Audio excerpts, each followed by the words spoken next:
Two cousins enjoying the seas off the coast of Mexico when the jaunt turns serious. Washed up on a barren island, they wait for rescue. You'll be home in time for dinner. Like some cruel joke, just 12 miles of sea lie between them and safety. But this sea is impossible to cross. Hammerheads are one of the few species of known man-eaters. And the boats do not come. Exposed to searing temperatures, without water they have just days to live. Their survival becomes a test of endurance. I realized that we could actually die on this island.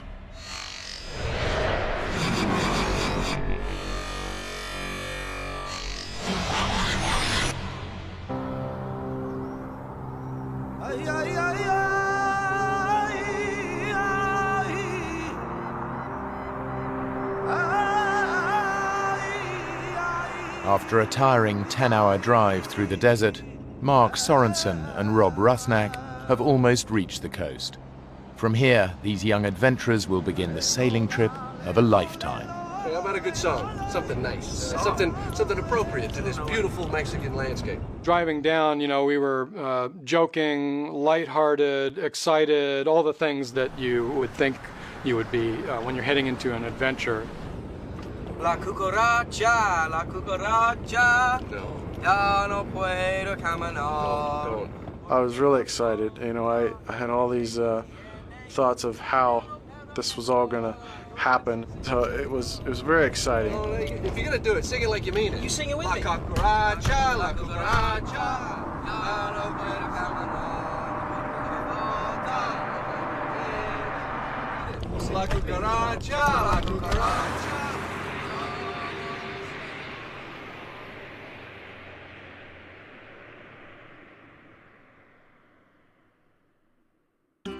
Their long drive from San Diego will end at their launch point, Bahia de Los Angeles. It's on the eastern side of the Baja Peninsula and is part of Mexico. The cousins' plan is to sail round-trip across the Sea of Cortez on a 16-foot catamaran, a dangerous voyage at the best of times.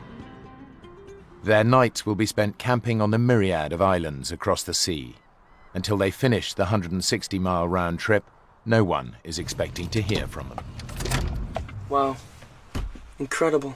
Beautiful. When you see this placid blue of the Sea of Cortez stretching out in front of you and these dramatic islands coming out of the sea, seeing that was fantastic.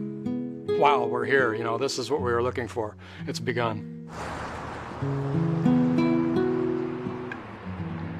Mark loved the idea of doing this crossing in such a small vessel because it was more challenging. He doesn't think probably anybody had ever tried it in a 16-foot cat before. Mark's my cousin. I basically met him for the first time as a young teenager. He was about 14 years older than me, almost like a big brother, but we would get together to do a camping trip here and there. Right in the middle of the cat? Yeah. Oh, man. Rob was about 26 years old at the time. Not so much a little brother or a little cousin, but more a peer-to-peer partner. The kind of adventure that we're often looking for borders between Weekend Warrior and Death Wish and that gray area between those things. Ready? Yes. Thank you. Is this baby gonna hold out? There's too much on it. Rob did see me as a mentor in terms of teaching him the basics of sailing. Doesn't sound good. I mean, you're the sailor, but too much weight on a boat. Boat sinks, right? Boat won't sink. Look, let's leave the wetsuits and the thick clothes. It'll be hot the whole time. Are you sure? Yeah. I'm gonna try and spread the weight out a bit. See if it helps. You give me a hand with this water? Heavy? About 80 pounds. The 8-gallon tank is almost like another person, especially when you consider the other gear that we had tied down.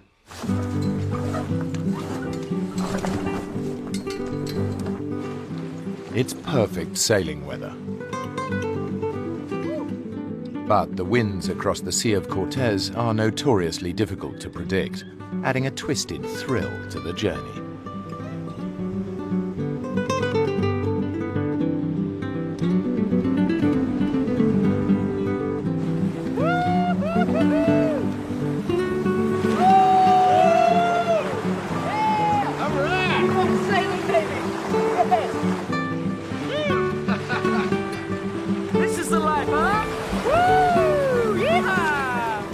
I love sailing because of the sense of freedom, of being out on the open water. There's also an element of speed, because once you get going on a catamaran, it's a feeling of like flying. Just enjoy the ride. Yeah! I'm gonna fly across the Cortez.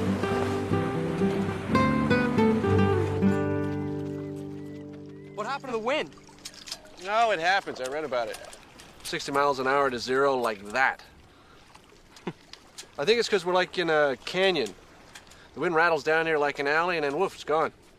In the dead calm, the heat builds to over 120 degrees.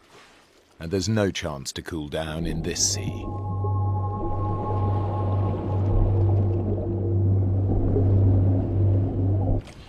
Watch out for hammerheads. You mentioned sharks, you didn't mention hammerheads. Weren't hammerheads like the psychopath of the shark world? Would you be at peace with yourself if you had a head shaped like that? The Sea of Cortez is not a place to be taken lightly. I had seen a documentary about hundreds of hammerhead sharks moving through this part of the Sea of Cortez. Hammerheads are one of the few species of known man-eaters in the world and are known to be aggressive. This is something we want to keep our eyes open for. You imagine catching one of those on the end of your line? Yeah, maybe drag us into the nearest island. Be like Jaws. 3 hours later, the wind picks up as swiftly as it disappeared. But the dead calm was a warning, a forerunner to something much more sinister on the horizon. Don't like the look of those clouds. Something's kicking up over there. Coming out of the north was some kind of a squall or weather front, so we were kind of worried that, wow, what if this is something big rolling through that was not expected and that's going to be here for a while. We might have to forget about the crossing and head back. What? We might have to. Look, small savage storms. Squalls. We get caught while we're sitting ducks. I'm sorry, Rob. I'm turning around. Fuck. I think we got water on the portside pontoon. A small crack has opened up in the pontoon as it pounds the waves. There's no way to bail, and the catamaran starts to become dangerously unstable in the squall.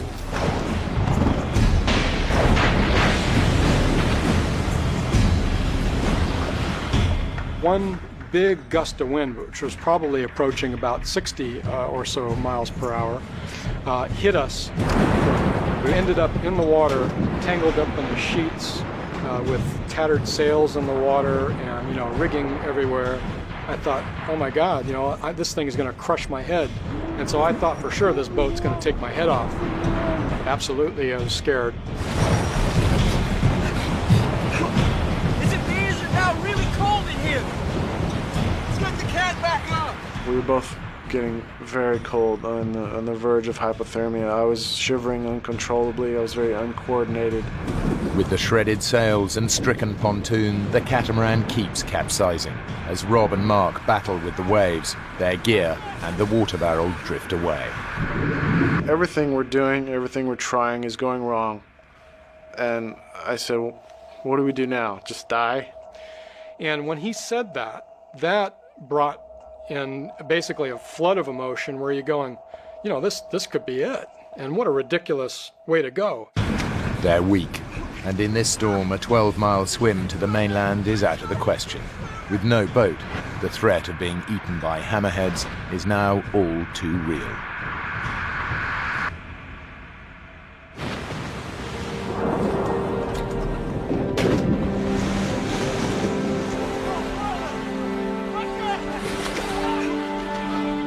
Using every last ounce of energy they possess, Mark and Rob head for the closest island. It's now their only hope of survival. Help me!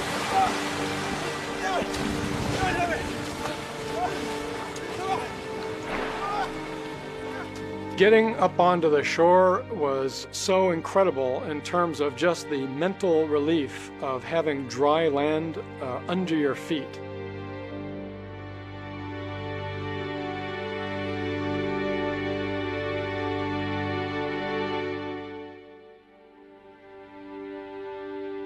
I think that it was a combination of just good luck and maybe somebody up there looking out for us. Safe, for the moment, on an island called Guardian Angel.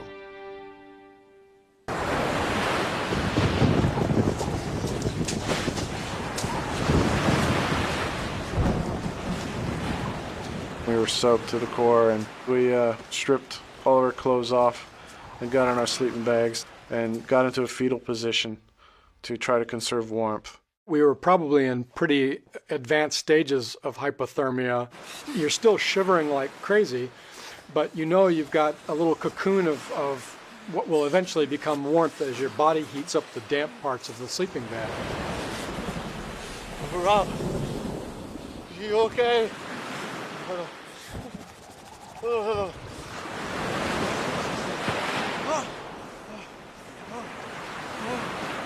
At this point, your mind is playing tricks on you. You're not thinking clearly. And I saw this very strange, light-colored thing that was jumping around on the ground. Rob, wake up. I'm awake. There's something over there. I'm not opening my eyes. Look. I assumed at that point that this was some kind of animal that was kind of circling us and checking out our campsite. I'm not opening my eyes. Because I'm thinking, here I am in my bed in San Diego. But if I open my eyes, I might actually be on a desert island freezing cold with no water. So I'm not opening my eyes. Looking at me. Open your eyes. I'm not opening Open your eyes. Look. It's a rock. You honestly think that's a rock? Now go to sleep.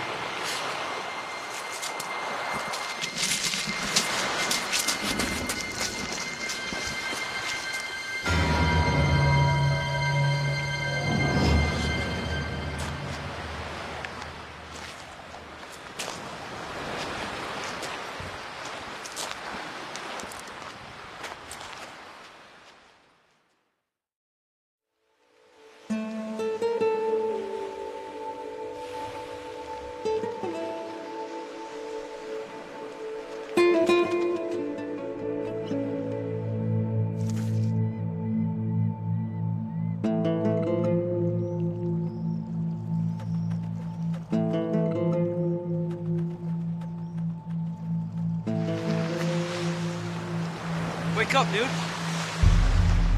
Wake up. The good news is the catamaran's sitting on the beach. Yeah? The bad news is it's in a million pieces. Must have taken a hell of a beating against the rocks. At this point, we realized we're going to be on this hot, dry, no water, no food island and situation, and we're going to have to figure out how we're going to cope with this.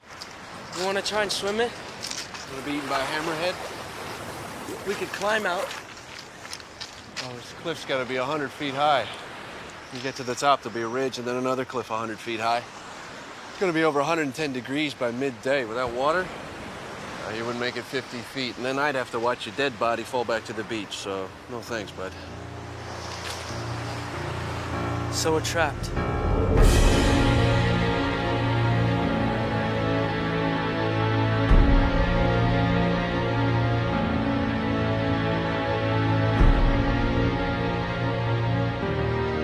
Guardian Angel Island is a barren piece of volcanic rock, surrounded by shark-infested seas. It's 40 miles long and 5 miles wide, and the high cliffs mean that Mark and Rob can't escape from their narrow piece of shoreline.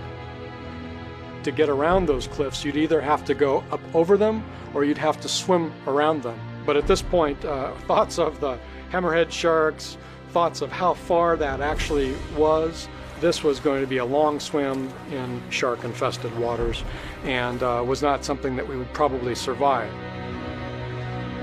The swim would be suicide. And with nowhere to climb to, Mark and Rob are in a prison, with sand at their feet and the sun in the sky.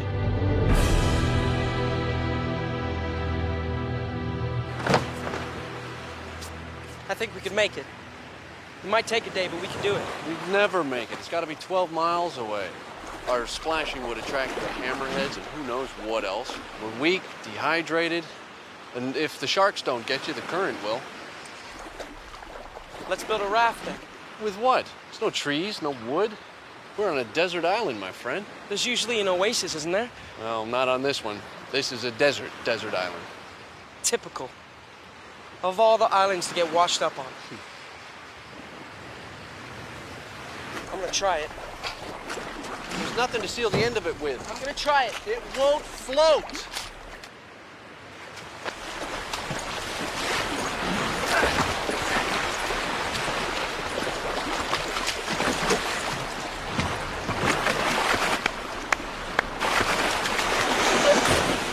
Damn it!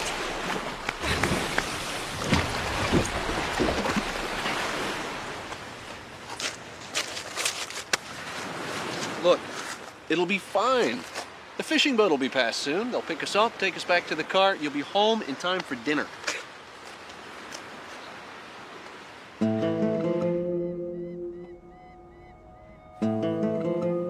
The only things that we didn't lose in the water were the items that were in our dry bags. Well, we've got a book, half of, a knife, about 20 matches, and some soaking wet cookies.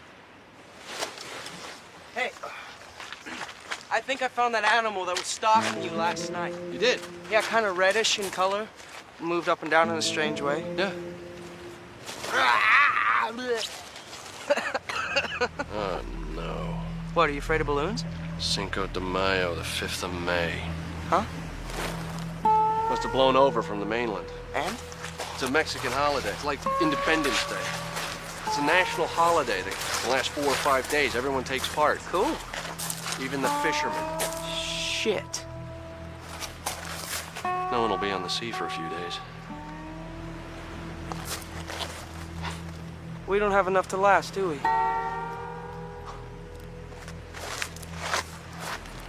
Rob. Rob! After we saw that balloon, our spirits basically dipped pretty low, at least mine did. We might be in for a pretty long wait before we saw anybody in our area. It was really starting to get to me. The two men are very exposed on their island. Just a day without water in this heat, and they'll be dead. After the sun came up on the island, there was a limited breeze coming through there. So you can just feel the heat, 110, 120 degrees. And you can just feel this heat getting hotter and hotter all morning long. And the sun was just beating on you all day. There was no shade to be had anywhere. Much better.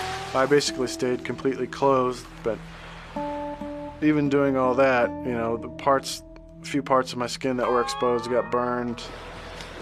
How you doing? You didn't manage to find any sunblock on the salvage, did you? Starting to burn up.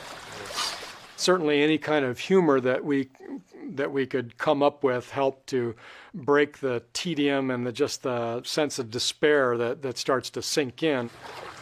We have to find a few things, otherwise we're going to be dead before morning in this heat. You know those guys in the movies in the desert going, water, water? Yeah. I know how they feel. There really is no way to drink seawater. And it'll destroy your kidneys and make you go mad. Yeah, okay. We'll leave that as a last resort. What else we got around here? We have to find shelter and food. Nothing. Wait a sec. Think John Wayne. I don't think he's gonna help us now. Well, you remember the westerns from the 40s and 50s? Don't Indians get water from cactus? Hey, wait. Aren't cactus like protected species? I can remember from being a little kid and watching things on TV, you can cut into a nice thick cactus and find fresh water. What if it's poisonous? Are cactus poisonous? I skipped that class in school.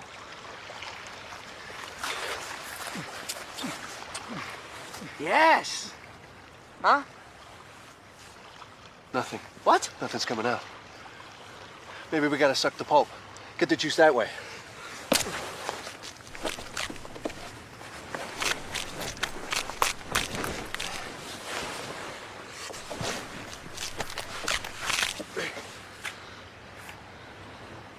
After you. Well, let's not stand on ceremony.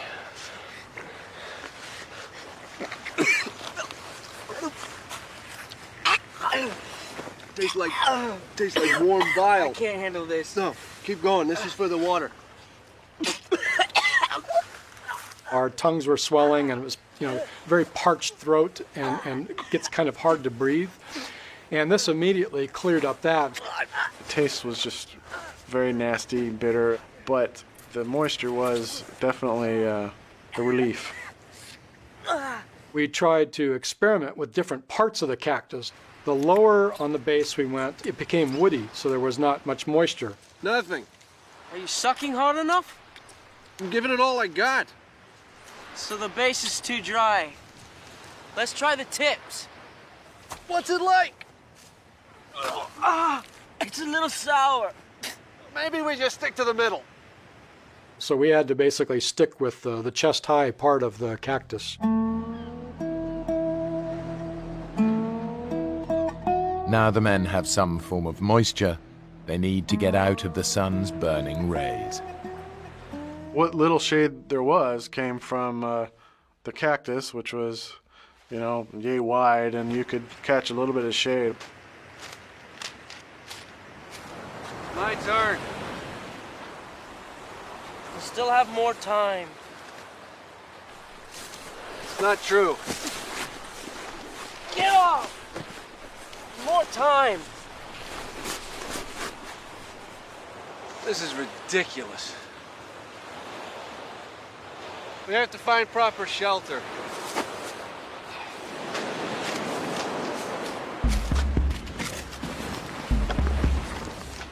There was no shade to be had anywhere, so we were able to salvage enough of the boat, the trampoline part of the boat, as well as the sails and the boom, and we were able to basically make a tent shelter. Well, that's done. 5-star.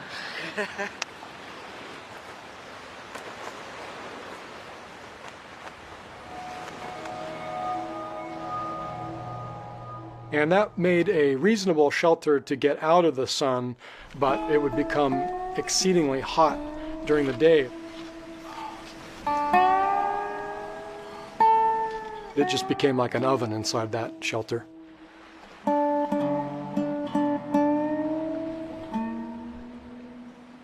With shelter in place, protecting them from the sun, it's now time to deal with the increasing hunger pains. We did still have a possibility of fishing, but we definitely stayed in the shallow parts because obviously there were sharks out there.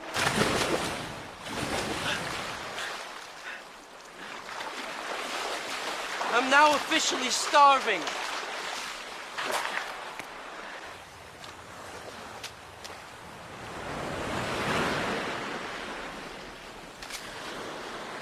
Don't make it too obvious.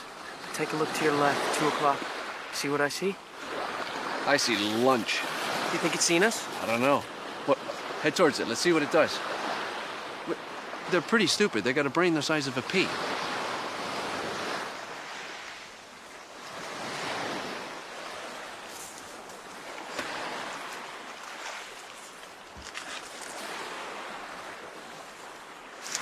I think it's seen me. Move around a bit. Throw them off the scent. There was no way that you could actually sneak up on these things. Left, left, left. Go left. No, he's coming back. Get between him and the water. These things, have eyes that are looking all directions, and no way could we get close.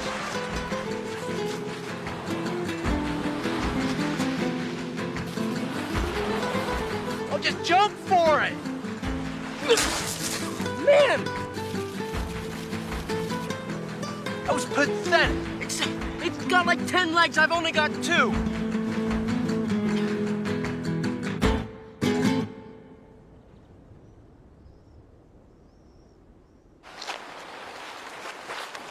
It's back. No, don't look. Pretend like we haven't seen it. How do you know it's the same one? I know that crab anyway. I'll go around the back and jump it. The classic pincer movement.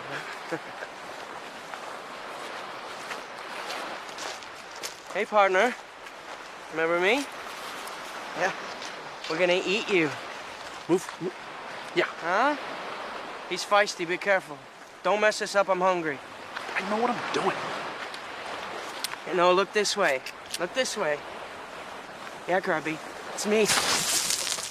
How can something so small run so fast? Not so easy, huh?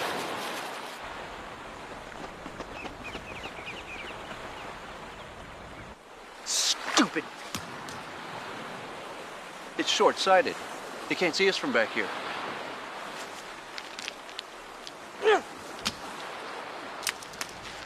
So he kept throwing rocks and he did not move until one just hit him on the head. Bingo! And we thought, wow, we found the way to get food.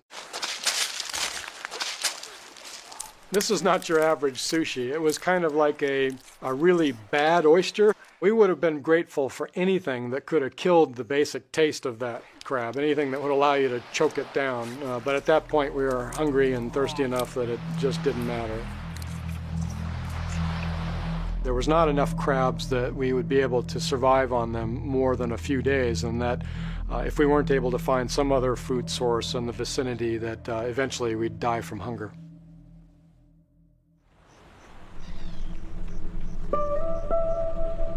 After a blistering day shipwrecked on the desert island of Guardian Angel, Mark and Rob are slowly wasting away. They're surviving on cactus juice and crabs, but the heat is a potentially lethal problem, even at night. Our spirits, I think, were not bad, but not seeing anybody, not seeing a boat, it was quite depressing. You think anyone will see the fire? Can't hurt. What I wouldn't give to be able to peel the top layer of my skin off. I'm burning up. My tongue is all swollen. Feels like a football. The stupid insects are driving me crazy. Ah! Another constant annoyance on the island were these sandflies. They were tiny little gnat-like things that had severe bites. Because you can't see them, there's nothing to swat. You know, these things somehow get on you and they're able to bite you, and you don't see them, you don't feel them until it's too late. I tried to stay in the sleeping bag to avoid the sand flies, but as soon as it got too hot, I'd open the bag and I'd start getting eaten alive by these sand flies. It was maddening to be too hot in the bag and get eaten alive outside the bag, so it was a constant back and forth.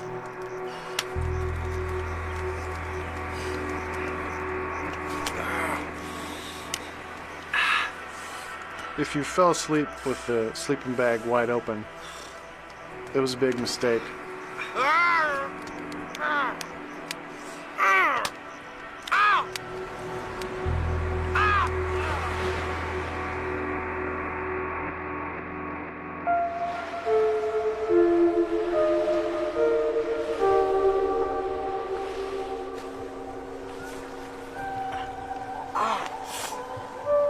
I've been bit.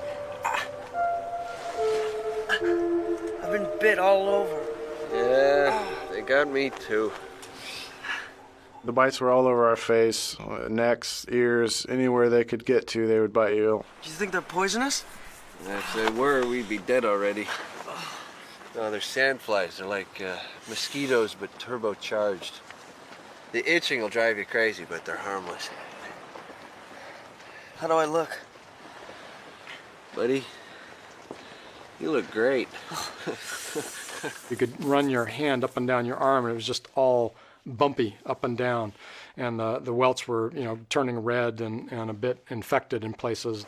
Nothing seemed to be able to really stop them. Oh, no. What's wrong? My ring. My wedding ring. Look how loose it is.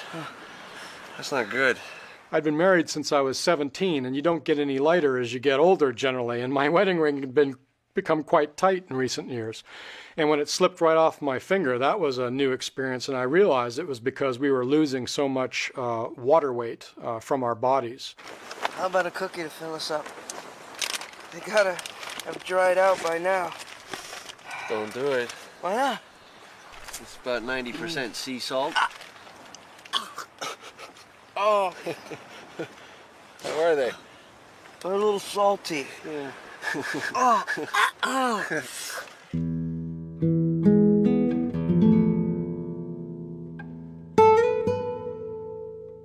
Increasingly, when you're dehydrated and your mind is just not working right, the harumphing sound of the waves started to sound like a jet.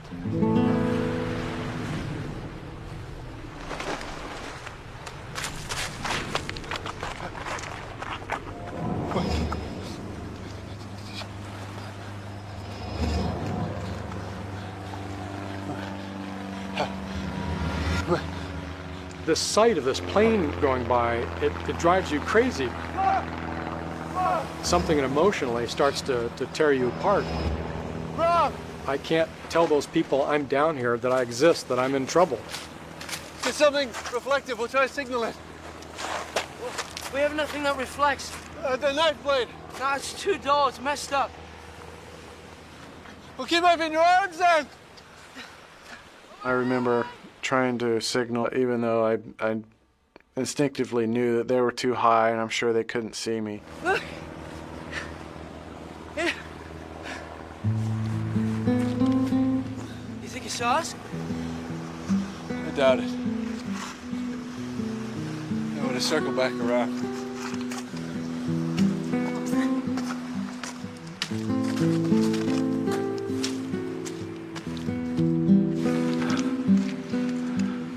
We saw a few jet airliners going probably 30,000 feet or above, speeding along, and there's these people up there nice and comfortable in their seats and probably eating peanuts and drinking their martinis and having a good old time while we're down here, you know, wishing that we could somehow signal them.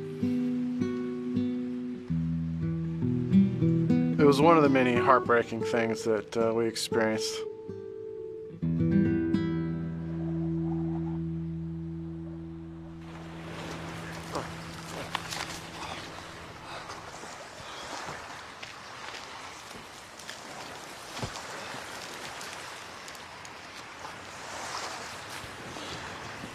What are you doing? What does it look like I'm doing? I'm trying to do something. I'm gonna find out what's at the top of these cliffs. Look, you have no water. We need to do something, Mark. Anything. And as fun as it is burning to death on this beach, eating You'll cactus be dead and before crap- you reach the top. I didn't know what was on the island or what was back up above those walls. I wanted to do something, just about anything. Rob, get out! No! It'll kill you! I can do that! Get up! It was very frustrating for me. You know, it would have been pretty easy for me to climb up these cliffs, being a rock climber. Climb it, come on! Get off! Come on! I can climb it! No. Get off me! Come on! You gotta stay with me! Climb it! Come on! Please, please, believe me when I tell you that there's nothing at the top of these cliffs except more cliffs. And maybe a Club Med. With one of those pool bars, you know the type. With the bar stools actually in the water. I'll get him to send down a couple of margaritas later. Tell him to go easy on the salt. You know, I remember trying to make light of what you can, just to kind of keep things on the lighter side. I see something. Out on the water. What is that? Is that a kayaker? Looks like it. And we could see every once in a while kind of something come up and slap the water, and we're both saying, oh my gosh, you know, is this a kayaker that's coming across the midriff area? Over here! Hey! Hey! This way! can't tell if he's coming toward us or not. Hey, let's run this way! And as we're watching, this thing turns and starts flapping. Hey! It's a pelican. No, it's a kayak. It's a guy in a kayak. Hey, look! It's got wings. It's a pelican. Pelicans don't go kayaking, Mark. It's a guy. It's a guy in a... Hey! It's a guy. It's a damn pelican.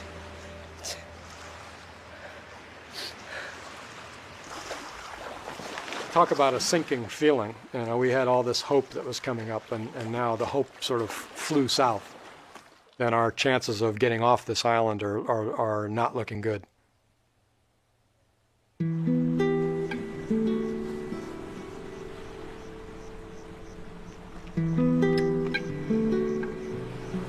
By Mark and Rob's third night on the island, both men are suffering from chronic dehydration, a desperate hunger, and scorching temperatures. They're slowly dying, and their families have no idea that anything's wrong. Out of all the ways my life could end,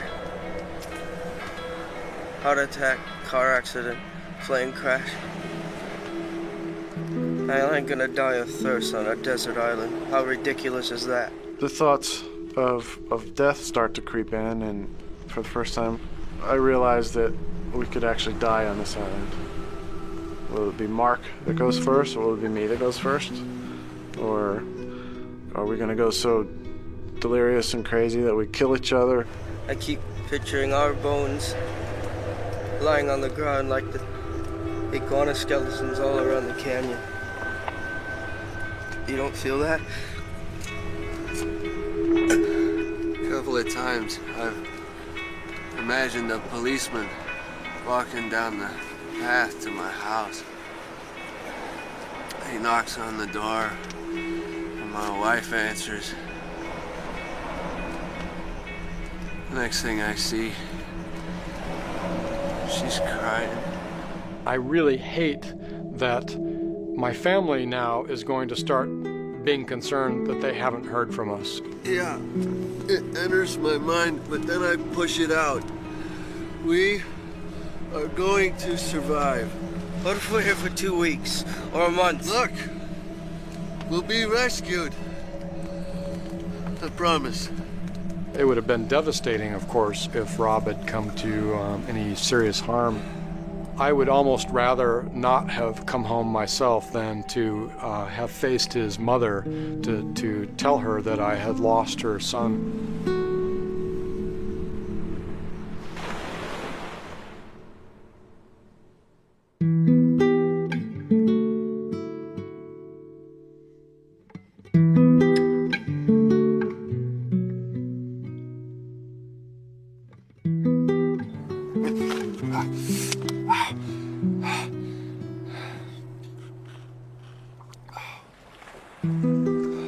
When I woke up the next morning, I reached down, as I typically do, kind of twist my wedding ring on my finger, and it was gone.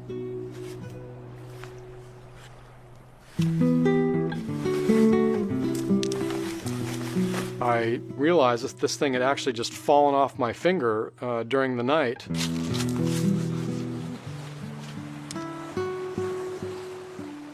Rob, you seen my ring?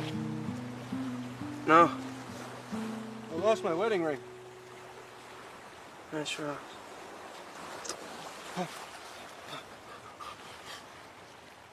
When it slipped right off my finger, that was, to me, an indicator that things were starting to get very critical. Got it.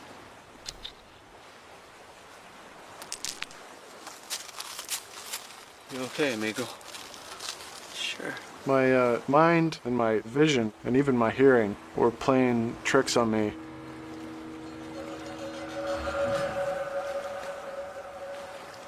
You see something out there? No. The dehydration was definitely the major culprit in causing delirium and the mind tricks.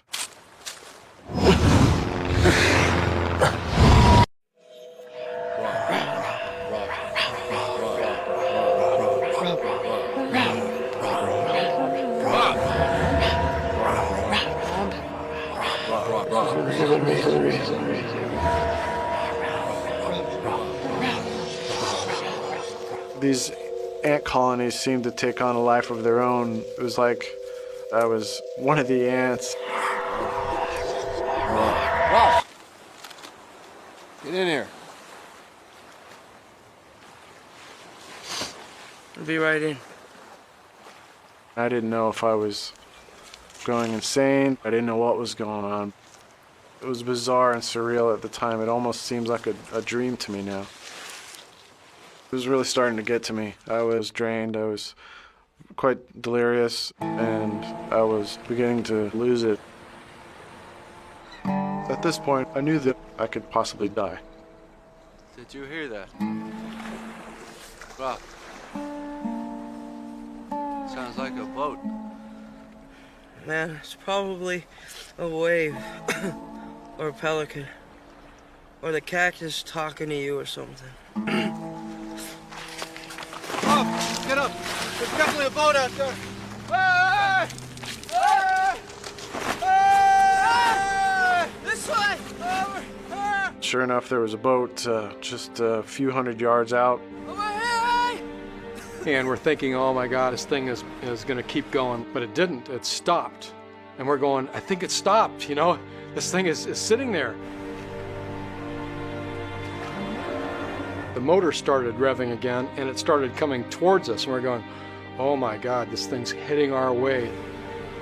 An incredible sense of relief and adrenaline rushed over me that I never felt before.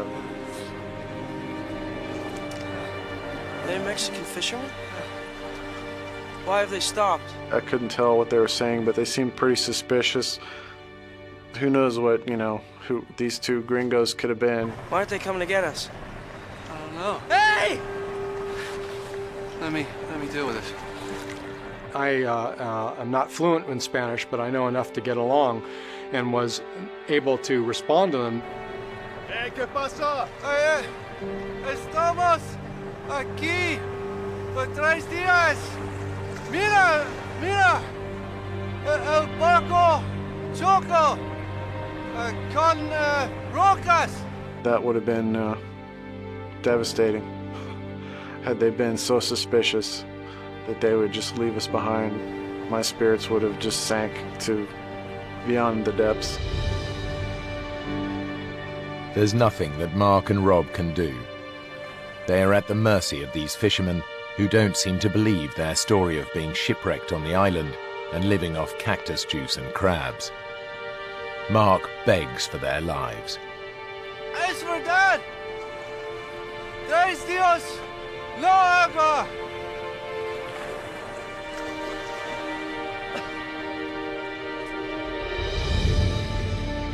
Gracias. Muchas gracias. They basically brought the boat around, and I guess were convinced that we weren't, you know, crazies or something. Just stay cool, man, until we know who these guys are. Okay? Muchas gracias. Gracias. Vamos, rápido. Muchas gracias. At that point, your mind is just so relieved that that you're now out of that predicament, and it looks like you're going to make it home.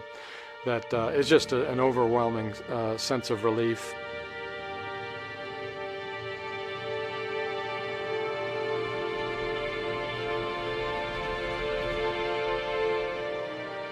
Glad to be alive and glad that we didn't die.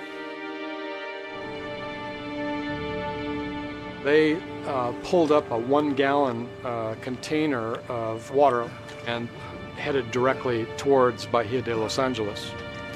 The feeling of having gulps of water actually go down your throat was just incredible. It was a bizarre feeling to feel your body hydrate almost instantaneously. You could almost feel it pumping out through all of your limbs and all of your veins. It was the best water I've ever swallowed. The people in the boat brought us up to the actual town of Bahia de Los Angeles. and gave us a gallon of water and said, "Good luck." Looks good. And they turned around and they were gone.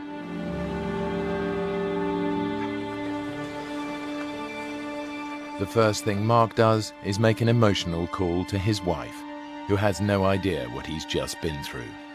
Yeah, I promise I'm fine.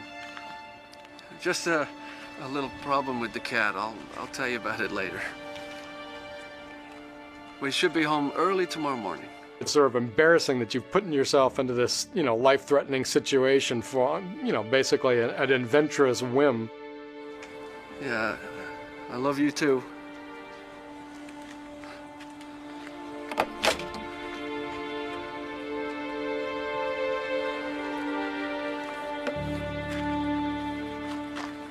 Before taking off, Rob and I at the general store basically loaded up on all the things your body is craving at that point. Things that are fatty, things that have some taste to them, things that are liquid, and kind of gorged ourselves.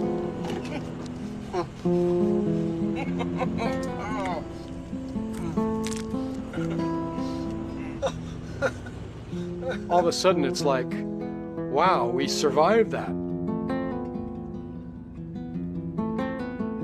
I feel lucky now that I made it through that, A lot of people might not have made it.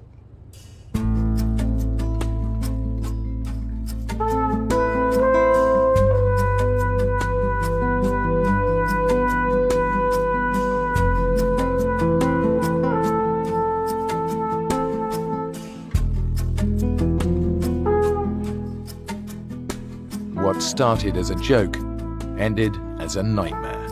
Severe dehydration, vicious insect bites, sunburn and starvation combined to take these cousins close to death and back again. When you come out of the tail end of this alive, that establishes a kind of a bond that is different than, a family bond. We share this common experience, but I'm not sure that he'd ever go sailing with me again.